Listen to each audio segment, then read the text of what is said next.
საქართველოს მელიორაცია ზემო ალაზნის მაგისტრალურ არხზე იყალთოს დიუკერის რეაბილიტაციას იწყებს. მოძველებული ინფრასტრუქტურის გამო პროექტის ფარგლებში სრულად შეიცვლება მილსადენი, გაიწმინდება სათავე ნაგებობები და მოეწყობა ახალი დამხმარე სისტემები. სამუშაოები 2027 წლის აგვისტოში დასრულდება, რის შემდეგაც თელავის მუნიციპალიტეტში 1630 ჰექტარის სასოფლო-სამეურნეო მიწის ფართობზე წყლის მიწოდება მნიშვნელოვნად გაუმჯობესდება.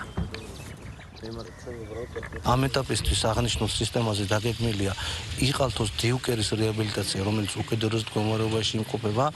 ყავს უკვე გამარჯვებული კომპანია, რომელიც მომავალი კვირიდან შეუდგება სამუშაოებს. სამუშაოების ღირებულება, სარეაბილიტაციო სამუშაოების ღირებულება 5 მილიონ ლარს აღემატება და აღნიშნული სამუშაოები გაგრძელდება მთელ წლის განმავლობაში და მომავალ სეზონს უკვე განახლებული ინფრასტრუქტურით შევხვდებით. ამ ეტაპზე სარწყავი სისტემა როგორც არის ფუნქციონირებს და პირველ ეტაპზე დაგეგმილია სამუშაოების წარმოება ისეთ მონაკვეთებზე, რომელიც ხელს არ შეუშლის სარწყავი სისტემის მოწყობას, ხოლო როცა სარწყავი სეზონი დასრულდება და ახლოვებით შემოდგომისთვის აქტიურად განახლდება რკინაბეტონის სამუშაოები.